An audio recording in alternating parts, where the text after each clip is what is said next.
السلام علیکم ورحمۃ اللہ وبرکاتہ۔ الحمدللہ رب العالمین،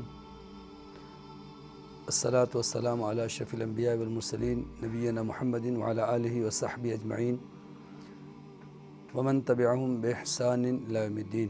رب اشرح لی صدری ویسر لی امری واحلل عقدۃ من لسانی یفقہوا قولی، رب زدنی علما۔ سورۃ البقرہ کی آیت نمبر 60 سے آج تفسیر کا ہم آغاز کر رہے ہیں، جس میں بنی اسرائیل پر اللہ کے احسانات میں سے ایک اور احسان، جب پیاس لگی اور پانی کے لیے انہوں نے درخواست کی تو اللہ تعالیٰ نے 12 قبیلوں کے لیے چٹان سے 12 چشمے جاری کر دیے۔ پھر کھانے کے لیے من و سلویٰ کا نزول، لیکن ایسی ناشکری قوم تھی اور ہے، اور قیامت تک ان پر یہ ذلت مسلط کر دی گئی ہے کہ اللہ کی نعمتوں کی ناقدری اور ناشکری ہی کرتی رہتی ہے۔ تو انہوں نے کہا کہ ہمیں یہ من و سلویٰ، بٹیر اور یہ مرغ مسلم یہ کھانا نہیں چاہیے، ہمیں تو سبزی دال اور دوسری چیزیں چاہیے۔ چنانچہ انہیں پھر 40 سال کے لیے زمین میں بھٹکتے چھوڑ دیا گیا تھا۔ اس کی تفصیل آج کی تفسیر میں انشاءاللہ پڑھیں گے۔ آیت نمبر 59، جس میں اللہ تعالیٰ نے ان ظالموں کے اس قول کا ذکر فرمایا کہ جو بات ان سے کہی گئی تھی انہوں نے اس کو بدل دیا۔ ان سے کہا گیا تھا کہ سجدہ کرتے ہوئے دروازے سے داخل ہو جاؤ اور حطۃ کہو، تو انہوں نے بجائے سجدہ کرنے کے، چونکہ دروازہ شہر کا چھوٹا تھا، بیٹھ گئے، سرین کے بل گھسٹتے ہوئے پہلے پیر داخل کیے اور پھر خود جو ہے نا اس شہر میں داخل ہوئے۔ اور حطۃ کہا گیا تھا بخشش طلب کرتے ہوئے، تو اس کی جگہ حبۃ یا حنطۃ، یعنی دانہ چاہیے، گندم چاہیے، یہ کہتے ہوئے داخل ہوئے۔ وَإِذِ اسْتَسْقَىٰ مُوسَىٰ لِقَوْمِهِ، اور یاد کرو وہ وقت جب جناب موسیٰ علیہ السلام نے اپنی قوم کے لیے اللہ سے پانی طلب کیا۔ پیاس لگی تو قوم نے درخواست کی، موسیٰ علیہ السلام نے اللہ سے دعا کی کہ اللہ پانی کا بندوبست فرما، چونکہ جنگل بیابان، کوئی دور دور تک کسی زندگی کے آثار کا کچھ عطا پتہ ہی نہیں چلتا تھا۔ تو جناب موسیٰ علیہ السلام نے دعا کی تو اللہ نے حکم دیا، فَقُلْنَا اضْرِب بِعَصَاكَ الْحَجَرَ، ہم نے کہا کہ اپنا عصا پتھر پہ مارو، چٹان پہ مارو۔ چنانچہ موسیٰ علیہ السلام نے اپنا عصا چٹان پہ مارا، فَانْفَجَرَتْ مِنْهُ اثْنَتَا عَشْرَةَ عَيْنًا، تو اس سے 12 چشمے پھوٹ پڑے۔ بنی اسرائیل کے 12 قبائل تھے اور ہر قبیلے کے لوگ رکے ہوئے تھے، ٹھہرے ہوئے تھے، پڑاؤ ڈالا ہوا تھا۔ وہیں پر اس پتھر کے چاروں طرف سے چشمے پھوٹ پڑے تاکہ جھگڑا نہ ہو، اختلاف نہ ہو، میرا اور تیرا پانی کر کے آپس میں لڑائی نہ شروع ہو جائے۔ قد علم کل اناس مشربہم، اور ہر قبیلے نے اپنا گھاٹ، اپنا مشرب جان لیا کہ کہاں سے انہوں نے پانی لینا ہے اور کس چشمے سے انہوں نے سیرابی حاصل کرنی ہے۔ کلوا واشربوا من رزق اللہ، پھر ہم نے کہا کہ تم اللہ کے رزق سے کھاؤ اور پیو، ولا تعثوا فی الارض مفسدین، اور زمین میں فساد کرتے نہ پھرو۔ جب ان سے کہا جاتا فساد نہ کرو تو وہ سمجھتے تھے کہ ہم سے زیادہ اور کون اصلاح کرنے والا ہوگا۔ کہتے ہیں فساد کے مفہوم کو سمجھنے میں ہر شخص اس لیے غلطی کرتا ہے کہ وہ اپنی سوچ، اپنے نظریے اور اپنے اعمال کو درست سمجھتا ہے، دوسرے کو سمجھتا ہے وہ فساد کر رہا ہے۔ ورنہ تو بظاہر تو بنی اسرائیل بھی اپنی جگہ جو عمل کر رہے تھے اس کو صحیح سمجھتے تھے، بلکہ فرعون بھی موسیٰ علیہ السلام اور ان کی قوم کو کہتا تھا یہ لوگ فساد مچانے والے ہیں، اس لیے کہ اس کے نظام میں خلل واقع ہو رہا تھا، تو وہ اسے موسیٰ علیہ السلام اور بنی اسرائیل کی اس کاوش کو فساد سے تعبیر کر رہا تھا۔ یہ بات ہمیں آج خود بھی سمجھنی اور بچوں کو سمجھانے کی ضرورت ہے کہ ہم اپنے آپ کو صحیح سمجھ کر اور دوسروں کو غلط سمجھ کر کے کبھی بھی فساد کا صحیح مفہوم نہیں سمجھ سکتے۔ ہم اپنے زاویے سوچ کو ایک طرف رکھ کر کے اللہ کے حکم کو پہلے سنیں اور سمجھیں۔ زمین پر اللہ کا نظام نافذ کرنے کے لیے بنی نوع انسان کو بھیجا گیا ہے۔ تو ان سے کہا گیا کہ اس کھلے میدان میں اللہ کا رزق کھاؤ پیو اور فساد نہ مچاؤ، یعنی فارغ اوقات میں اللہ کی عبادت کرو، اور اس اللہ کی دی ہوئی نعمتوں کو چھوڑ کر یہاں سے بھاگنے کی اور شہر کی طرف جانے کی تمنا نہ کرو۔ لیکن قوم بنی اسرائیل، یہود، ان کی گھٹنی میں ناشکری پڑی ہوئی تھی، وَإِذْ قُلْتُمْ يَا مُوسَىٰ، تو وہ وقت یاد کرو جب تم نے کہا موسیٰ علیہ السلام سے۔ یہ آیت نمبر 61 ہے، جب قوم نے ناشکری کرتے ہوئے ان نعمتوں کو معمولی سمجھا اور حقیر چیزوں کو زیادہ اہمیت دی۔ فرمایا وَإِذْ قُلْتُمْ يَا مُوسَىٰ، جب تم نے کہا اے موسیٰ، لَن نَّصْبِرَ عَلَىٰ طَعَامٍ وَاحِدٍ، ایک ہی قسم کے کھانے پر ہم اب صبر نہیں کر سکیں گے، بہت ہو گیا یہ روز کے روز ایک ہی کھانا من و سلوہ۔ اے موسیٰ فَادْعُ لَنَا رَبَّكَ، تو اپنے رب سے ہمارے لیے دعا کرو۔ یعنی کس قدر ان کی زبان میں تلخی تھی، مزاج میں کتنی زیادہ فرعونیت پائی جاتا تھا، ان کے مزاج میں کتنی سرکشی پائی جاتی تھی کہ یہ نہیں کہہ رہے ہمارے رب سے دعا کرو یا ہم بھی دعا کرتے ہیں، بلکہ ایسا معلوم ہوتا ہے کہ موسیٰ علیہ السلام کا رب ہے بس، اے موسیٰ تم اپنے رب سے دعا کرو۔ کہنے والے کون ہیں؟ جو اللہ کو مانتے ہیں، موسیٰ علیہ السلام پر ایمان لائے ہیں، فرعون سے اللہ نے ان کو نجات دی ہے۔ ان سارے انعامات اور احسانات کے باوجود انداز تکلم دیکھیں، کہنے لگے اے موسیٰ فادع لنا ربک، اپنے رب سے ہمارے لیے دعا تو کرو، یخرج لنا مما تنبت الارض، کہ وہ ہمارے لیے زمین سے جو چیزیں پیدا ہوتی ہیں نا وہ ہمیں عطا کر دے۔ زمین سے جو چیزیں پیدا ہوتی ہیں ہمیں تو ان چیزوں کی طلب ہے، یہ سب کھا کھا کے ایک ہی قسم کا کھانا اکتا گئے، تو ہمیں کون سی چیز چاہیے؟ من بقلہا وقثائہا وفومہا وعدسہا وبصلہا، کہ سبزی، کھیرا یا ککڑی، گندم، دالیں، مسور اور پیاز، یہ سب چیزیں ہمیں چاہیے۔ قال، تو جناب موسیٰ علیہ السلام نے فرمایا اتستبدلون الذی هو ادنی بالذی هو خیر، کہ کیا تم جو چیز بہت بہتر ہے اسے تبدیل کر کے اس کی جگہ ادنا اور حقیر چیز طلب کرتے ہو؟ اللہ تعالیٰ نے جو تمہیں عطا فرمایا ہے بغیر محنت کے، بغیر کاوشوں کے، نہ ہل چلانے کی ضرورت ہے، نہ بیج ڈالنے کی ضرورت ہے، اور نہ کھیتی باڑی میں جفاکشی کی ضرورت ہے، بغیر کسی محنت کے من و سلوہ کا نزول ہو رہا ہے۔ روزانہ صبح بیدار ہوتے، کہتے ہیں درخت کے پتوں پر شبنم نما میٹھی چیز ہوتی تھی جو من کہلائی، اور اسی طریقے سے سلوہ ایک پرندہ ہوتا تھا جسے وہ آسانی سے پکڑتے، بھونتے اور کھاتے۔ بارش کے دوران آپ دیکھیں دیوار اور درختوں کے پاس چھوٹے چھوٹے سے چھتری نما ایک پودے ہوتے ہیں جسے عربی زبان میں القمہ کہا گیا اور اردو میں اسے کھمبی کہتے ہیں۔ نبی صلی اللہ علیہ وسلم نے فرمایا کہ القمہ تو من المن، یہ بھی من کے قبیل سے ہے، یعنی بغیر محنت کے اللہ نے اتنی بڑی نعمت عطا فرمائی ہے۔ نبی کریم صلی اللہ علیہ وسلم نے اس کھمبی کی فضیلت یہ بیان فرمائی کہ اس کے پانی میں آنکھوں کے لیے شفا ہے۔ صحابہ کہتے ہیں جب کبھی بارش کے دوران یہ کھمبیاں نظر آتی، چھوٹے چھوٹے سے پودے ہوتے ہیں جیسے ایک چھتری کھڑی ہوئی ہے، بالکل معمولی سی نازک سی، اس کا تنا بہت نازک سا ہوتا ہے اور اس کے اوپر ایک گول چھتری سی۔ بعض لوگ کہتے ہیں یہ مشروم ہی ہے، لیکن بہرحال وہ جو چھوٹی چھوٹی سی مشروم یا چھتری نما کھمبی ہوتی ہے، صحابہ کہتے ہیں کہ ہم اسے نچوڑتے اور اس کا پانی نکال کے اور اپنی بوتلوں میں سنبھال کے رکھ لیتے تھے، جب کبھی کسی کی آنکھ میں تکلیف ہو وہ چند قطرے ڈال دیتے تھے۔ تو اسی طریقے سے ان کو کھانے کے لیے مفت میں بغیر محنت کے، بغیر مشقت کے من و سلوہ مل رہا تھا۔ تو جناب موسیٰ علیہ السلام نے ان کو سمجھانے کی کوشش کی کہ تم عمدہ اور نفیس چیز کو چھوڑ کر ہلکی اور معمولی سی چیز طلب کر رہے ہو، ہے تو وہ بھی اللہ کی نعمتیں، لیکن تمہیں اللہ نے اس سے نفیس اور عمدہ اور بہتر چیز عطا فرمائی ہے۔ وہ اصرار کرتے رہے ہمیں تو بس یہی چاہیے۔ تو پھر ان سے کہا گیا کہ ٹھیک ہے اہبطوا مصرا فإن لکم ما سألتم، جاؤ شہر میں، کسی شہر میں داخل ہو جاؤ، وہاں پر تمہیں ملے گا جو کچھ تم طلب کر رہے ہو۔ ظاہر ہے وہاں پر زمین ہے، کاشتکاری ہے، وہاں پہ جا کے تم کھیتی باڑی کرو گے اور تمہیں یہ سب کچھ سبزیاں ملیں گی۔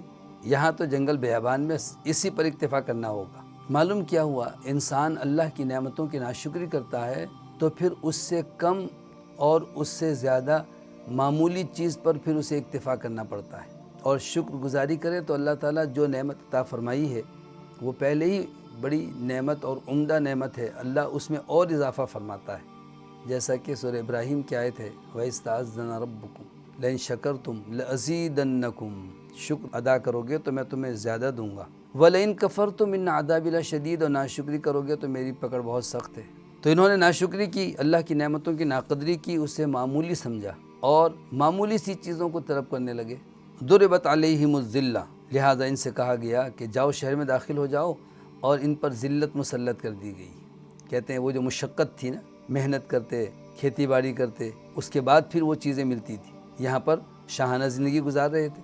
وَضُرِبَتْ عَلَيْهِمُ الذِّلَّةُ وَالْمَسْكَنَةُ، ان پر ذلت مسلط کر دی گئی اور مسکینی اور محتاجی مسلط کر دی گئی۔ وَبَاءُوا بِغَضَبٍ مِّنَ اللَّهِ، اور اللہ کے غضب کے یہ لوگ حقدار ٹھہرے۔ اللہ کے غضب کو انہوں نے گویا کہ دعوت دی، اللہ کی ناراضگی مول لی، اللہ تعالیٰ کی نعمتوں کی ناقدری اور ناشکری کر کے۔ کیا معلوم ہوا کہ جب انسان اللہ کے حکم سے سرکشی کرتا ہے، اس پر ذلت، مسکینی، محتاجی مسلط کر دی جاتی ہے اور اللہ ناراض ہوتا ہے۔ ہم اپنے بچوں کو یہ سکھائیں کہ جو کچھ گھر میں کھانا پکا ہو، اللہ کا شکر ادا کرتے ہوئے وہ کھا لیا کریں۔ بعض والدین اپنے بچوں کی عادت خراب کرتے ہیں، نہیں میرا بچہ تو سبزی نہیں کھاتا، میرے بچے تو سبزی کھاتے ہی نہیں، ہمارے بچے دال نہیں کھاتے، ہمارے بچے فلاں چیز نہیں کھاتے۔ یہ آپ بچوں کی تربیت نہیں کر رہے ہیں بلکہ ان کے مزاج کو بگاڑ رہے ہیں۔ جب آپ کھا سکتے ہیں تو بچے کیوں نہیں کھا سکتے؟ بچوں کو جو گھر میں پکا ہو وہی کھلائیں۔ تو بنی اسرائیل کے لیے اللہ نے فرمایا کہ یہ سب کچھ انہیں ان کی نافرمانی کی وجہ سے ہوا۔ ذَلِكَ بِأَنَّهُمْ كَانُوا يَكْفُرُونَ بِآيَاتِ اللَّهِ، یہ اللہ کی آیتوں کا انکار کرتے تھے۔ وَيَقْتُلُونَ النَّبِيِّينَ بِغَيْرِ الْحَقِّ، ناحق طور پر انبیاء علیہم السلام کو بھی قتل کرتے رہے۔ ان کی سرکشی تو دیکھیں، اللہ کے احکامات کا نہ صرف زبان سے انکار کیا بلکہ عملاً بھی ان سے جو کہا جاتا اس کا الٹ کرتے، جس کام سے روکا جاتا وہی کرتے۔ ناحق زمین میں فساد نہ بچاؤ تو انبیاء تک کو قتل کیا انہوں نے۔ کئی انبیاء علیہم السلام کو ان یہودیوں نے قتل کیا۔ ذَلِكَ بِمَا عَصَوْا وَكَانُوا يَعْتَدُونَ، ان باتوں کی وجہ یہ ہوئی کہ لوگ نافرمانی کرتے تھے اور سرکشی کرتے ہوئے حد سے تجاوز کر رہے تھے۔ اس بنیاد پر ان لوگوں کے ساتھ ان کے مزاج میں یہ سرکشی آئی کہ وہ ہر حکم کو جو بھی ان سے کہا جاتا تھا اسے بدل دیتے تھے، جو کام کہا جاتا تھا وہ نہیں کرتے تھے، جس کام سے روکا جاتا تھا اس کی طرف لپکتے تھے۔ تو پھر ان کی سزا بھی ایسی سخت ہوئی کہ انہیں کسی بنی اسرائیل کے گروہ کو خنزیر بنا دیا گیا، کسی گروہ کو بندر بنا دیا گیا اور ان پر ذلت مسلط کر دی گئی اور قیامت تک رہے گی۔ آج بھی یہودی تعداد میں بہت تھوڑے سے ہیں، جتنی چاہے وہ محنت کر لیں ان کی تعداد مختصر سی ہے اور اپنے وجود کو دوسروں کے سہارے وہ قائم رکھے ہوئے ہیں۔ اور آج بھی جس قدر ان کی سرکشی ہے کہ ان کے اندر بغاوت اور سرکشی کوٹ کوٹ کے بھری ہوئی ہے۔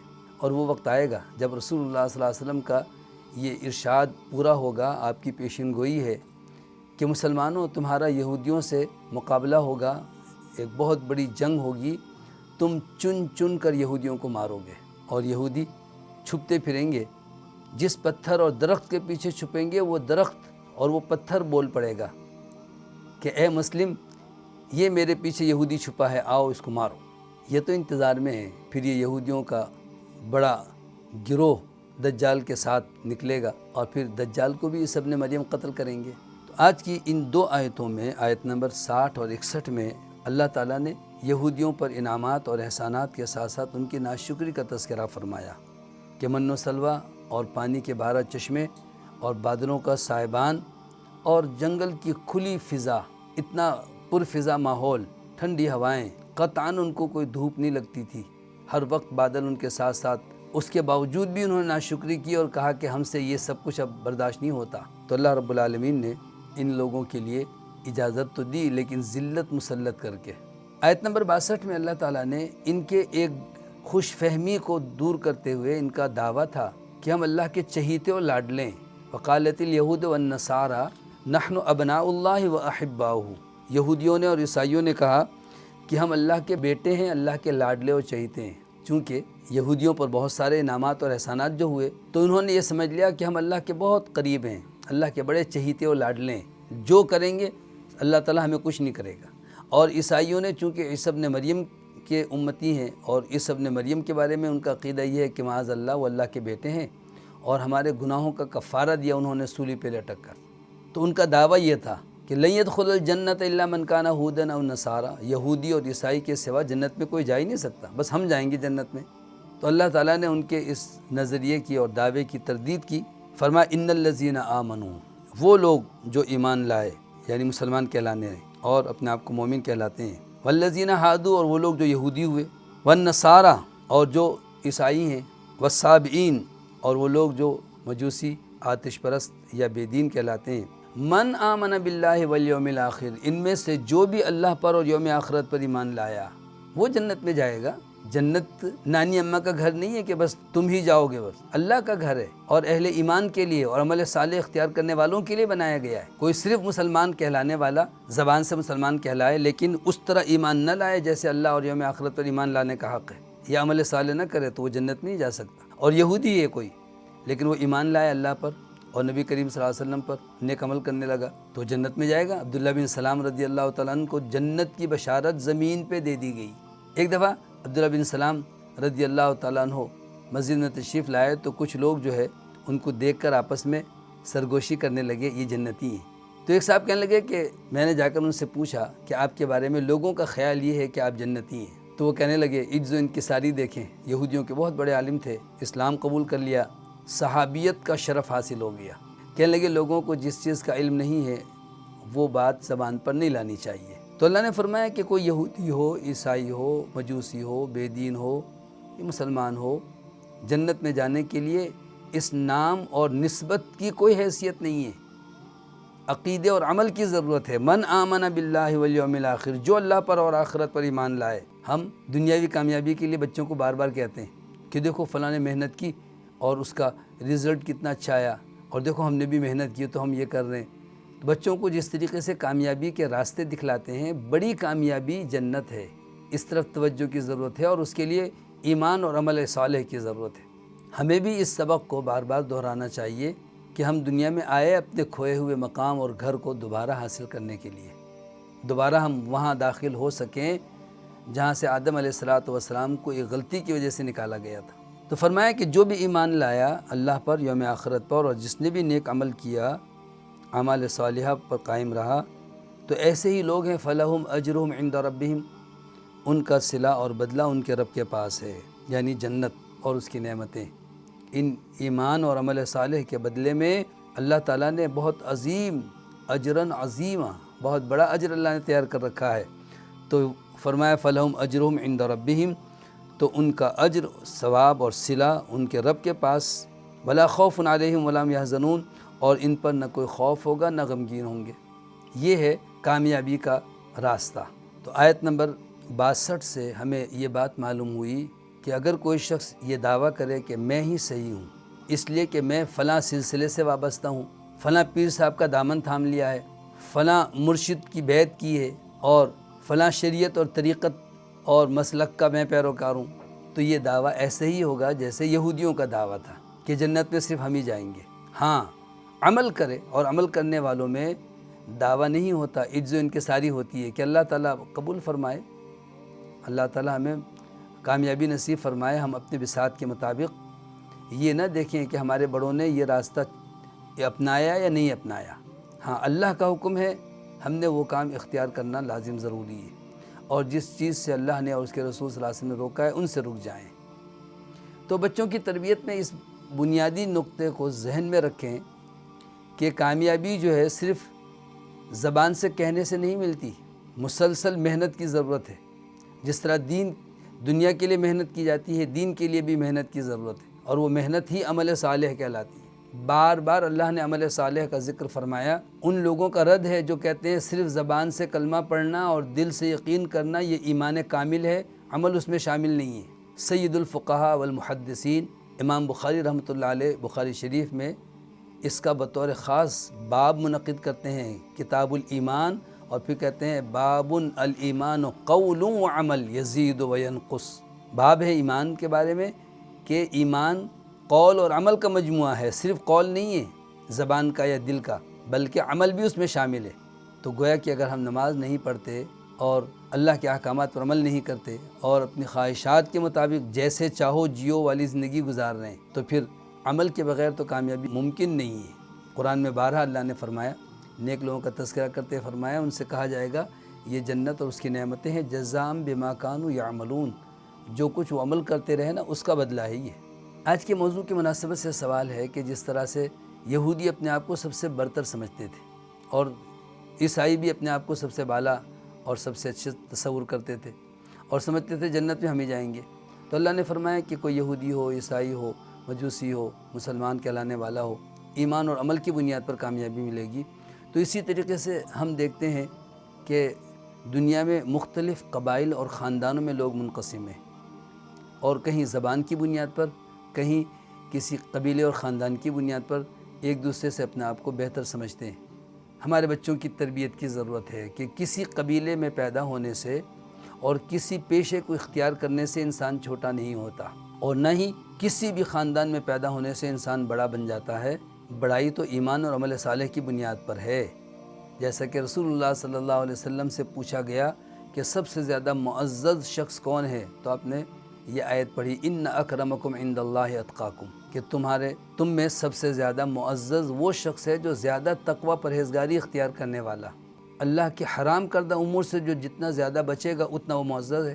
تو گویا کہ کوئی سندھی ہو، پنجابی ہو، پشتو ہو، بلوچی ہو، یا کسی بھی رنگ، نسل، زبان اور علاقے سے تعلق رکھتا ہو، اس کا رتبہ کم اور زیادہ قرار دینا یہ عصبیت ہے، یہ جہالت ہے، یہ دین سے دوری ہے۔